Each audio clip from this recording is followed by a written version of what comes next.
अफगानिस्तान में नई हुकूमत बनने के बाद पहली बार हुआ है कि किसी बड़े डेलीगेशन ने ईरान का ऑफिशियल विजिट किया है और इंपॉर्टेंट मैटर्स पर बातचीत की है। आज की इस वीडियो में हम देखेंगे कि अफगान हुकूमत के इस डेलीगेशन ने ईरानियन ऑफिशियल से क्या बातचीत की है। इसमें अफगान मुहाजिरीन का मसला है, इनका पानी का तनाज़ा है और एक इजरायली जासूस।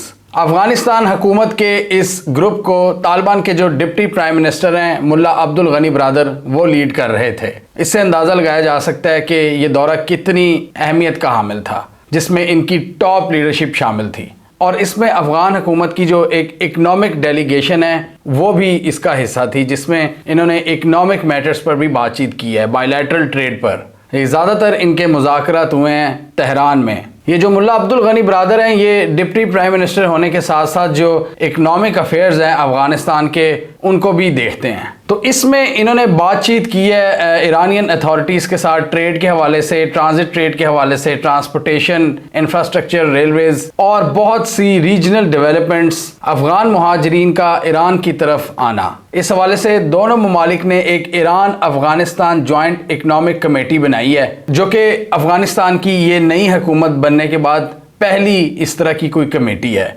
जो मिलकर इकनॉमिक अफेयर्स को देखेगी। आजकल जो मिडिल ईस्ट में क्राइसिस आया हुआ है, जिसमें ईरान भी अपना एक्टिवली एक किरदार अदा कर रहा है, उस हवाले से भी अफगानिस्तान के साथ इन्होंने बातचीत की है। जो सिक्योरिटी रिलेटेड मैटर्स हैं, जो मुल्ला अब्दुल गनी ब्रदर हैं, इनकी ईरान के top security chief Ali Akbar Ahmadian से भी मुलाकात हुई है, जिसमें इन्होंने सिक्योरिटी मैटर्स को डिस्कस किया है। ये ईरान के secretary of supreme national security council हैं और ईरान के सुप्रीम लीडर के खास बंदे हैं और अफगान हुकूमत के मुल्ला अब्दुल गनी ब्रदर ने इनको यकीन दिलाया कि हमारी सरजमीन आपके खिलाफ इस्तेमाल नहीं होगी।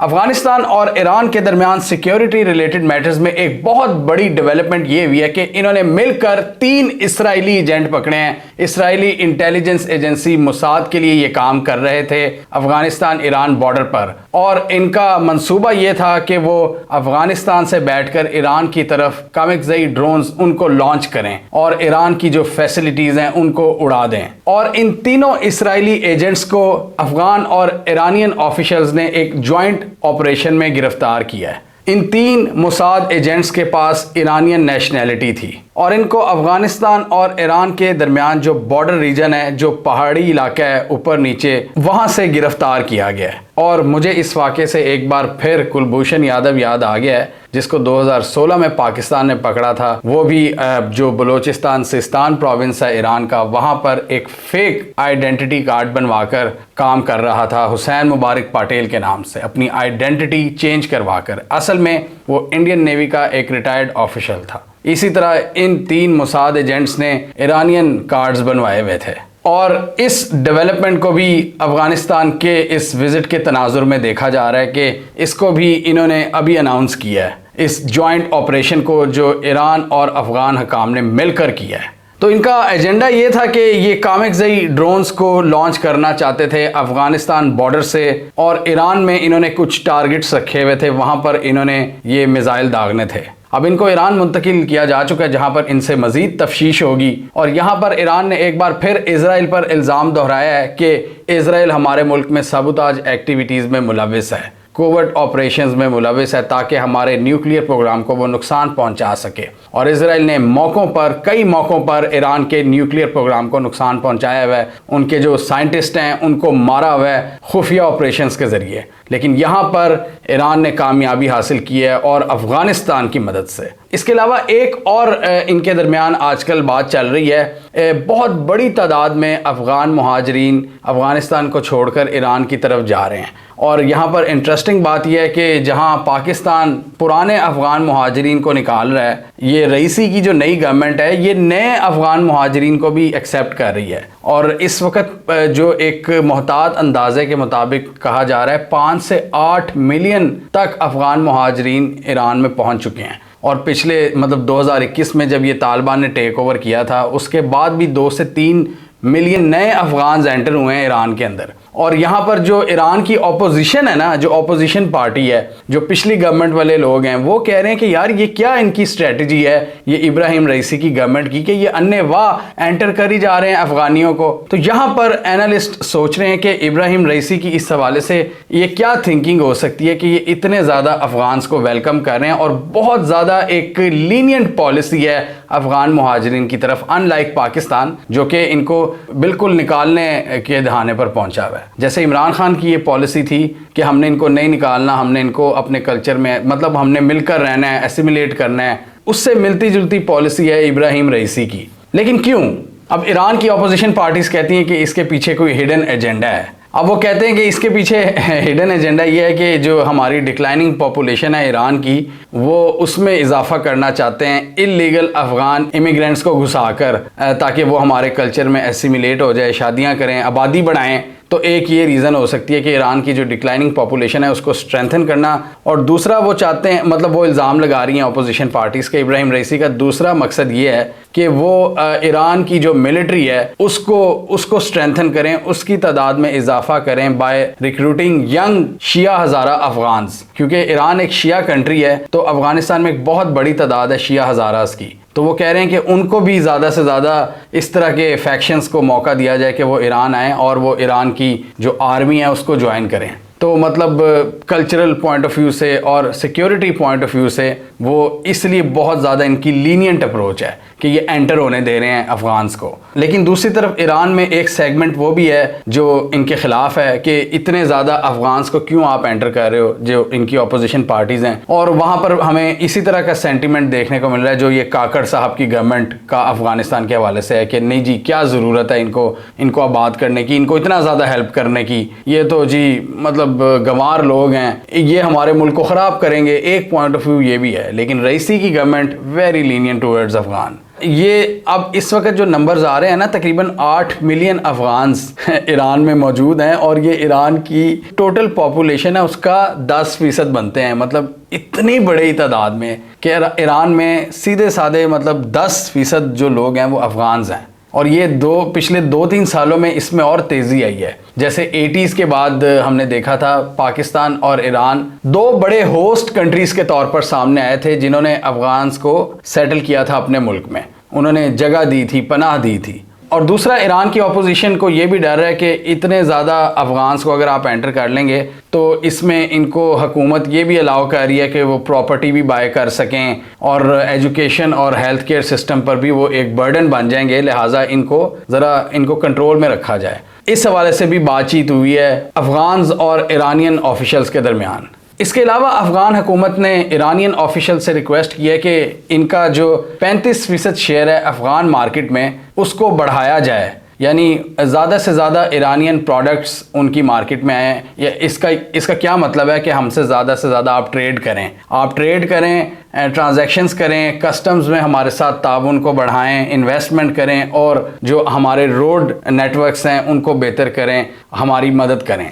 इसके अलावा अफगानिस्तान और ईरान के दरमियान एक वाटर क्राइसिस भी चल रहा है। ये हिरमन हेलमंद रिवर है जिसके पानी के शेयर के हवाले से लड़ाई है कि किसको कितना शेयर मिलेगा। ये दरिया मगरबी अफगानिस्तान का मेन सोर्स है इरिगेशन के हवाले से, यानी कि ये अफगानिस्तान वैसे ही एक बैरन लैंड है, ज़्यादातर रेगिस्तान है और ऐसी ज़मीन है जो ज़्यादातर काश्तकारी के काबिल नहीं है। तो ये दरिया अफगान्स का एक बहुत बड़ा असासा है जिस पर ये ज़्यादा से ज़्यादा हिस्सा चाहते हैं और ईरान से इनकी झड़पें भी हो चुकी हैं इस हवाले से। और ये पुराना मसला है, ये मतलब 100 साल से ज़्यादा का मसला है। जब ब्रिटिश एम्पायर ने ही ये डिवीज़न क्रिएट की थी तो तब से ही ये मसला अभी तक हल नहीं हुआ। तो पॉजिटिव डेवलपमेंट ये है कि इन दोनों हुकूमतों ने इस हवाले से एक जॉइंट टास्क फोर्स बना दी है। इस रिवर के हवाले से, इसके शेयर के हवाले से कोई भी इशू आता है तो मिलकर डिस्कस कर लें।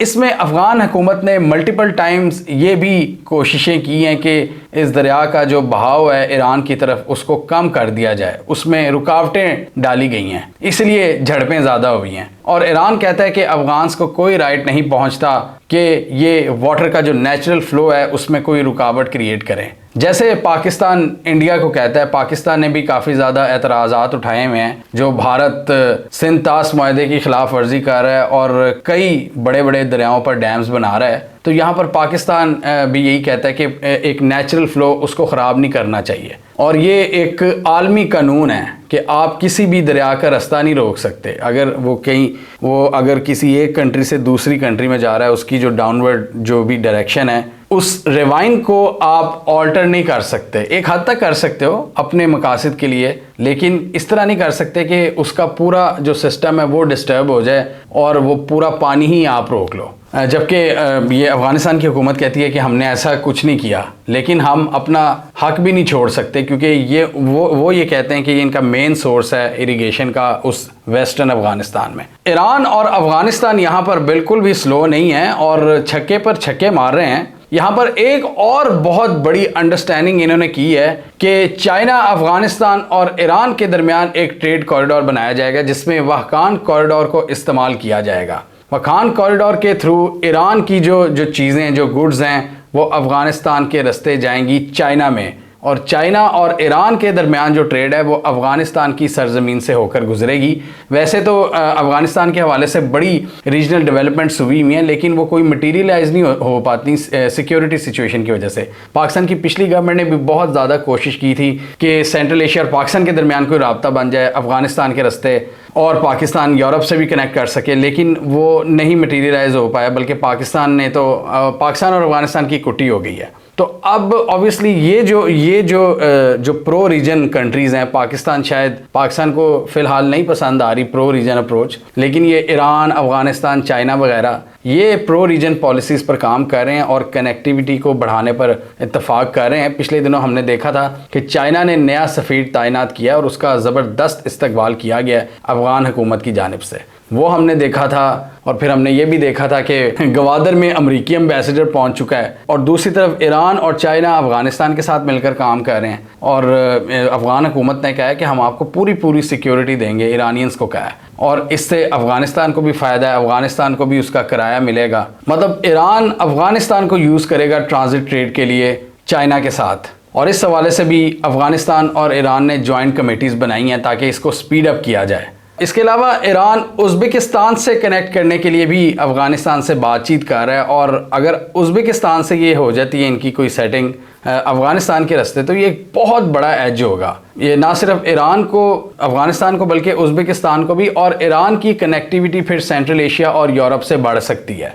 हमने आज से 2-3 साल पहले ये वीडियो बनाई थी जिसमें हमने देखा था कि सेंट्रल एशिया वाले थोड़ा सा लंबा रूट यूज़ करते हैं ईरान की बंदर अब्बास पोर्ट से कनेक्ट करने के लिए। तो अब ईरान चाबहार को कनेक्ट करना चाह रहा है, और वो अगर अफ़गानिस्तान के रास्ते से हो उज़्बेकिस्तान से, तो वो फिर शॉर्टेस्ट रूट बनता है। तो कुछ साल पहले ये जो सेंट्रल एशियन स्टेट्स थी ये गवादर को देख रही थी, लेकिन गवादर अभी उस तरह नहीं सक्सेसफुल हो सका। तो अब चाबहार नंबर ले रही है, और चाबहार पोर्ट पे हमने ये भी देखा था लास्ट ईयर कि चाइना भी चाबहार को यूज़ करना शुरू हो गया है। तो अब चाइना और सेंट्रल एशिया के ममालिक अब चाबहार की तरफ देख रहे हैं, जो ज़्यादा उनकी नज़र पहले गवादर की तरफ होती थी। गवादर को अभी भी एज रहेगा चाबहार पर, शर्त यह है कि पाकिस्तान उस पर काम करे सीरियस होके, सिक्योरिटी सिचुएशन और अपनी जो ओवरऑल पॉलिसी है उसको बेहतर बनाए। और इसके अलावा अफगान्स भी जो पहले ट्रांजिट ट्रेड के लिए पाकिस्तान की पोर्ट्स को इस्तेमाल करते थे, अब वो भी चाबहार की तरफ देख रहे हैं।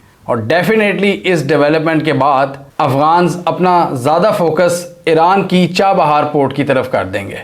हमें कमेंट सेक्शन में बताइए आपके ख्याल में अफ़गान और ईरानियन हुकाम के दरमियान ये जो डेवलपमेंट हुई है ये पाकिस्तान के लिए कैसी साबित हो सकती है। पाकिस्तान के लिए ये कोई पॉजिटिव साइन है? अगर पाकिस्तान चाहे तो पाकिस्तान इसमें कोई फ़ायदा उठा सकता है, या आपके ख्याल में पाकिस्तान की जो नई पॉलिसी है जिसमें ज़्यादा प्रो रीजन अप्रोच नहीं नज़र आ रही, पाकिस्तान को इससे नुकसान होगा? मतलब ये हमारे ख़िलाफ़ एक हो सकता है कोई नया महाज बन जाए, यानी ईरानियंस और अफ़गानिस्तान के दरमियान इतने बड़े पैमाने पर निगोसिएशंस, इतने इम्पॉर्टेंट मैटर्स पर, क्या ये पाकिस्तान के लिए अच्छी खबर है या बुरी खबर?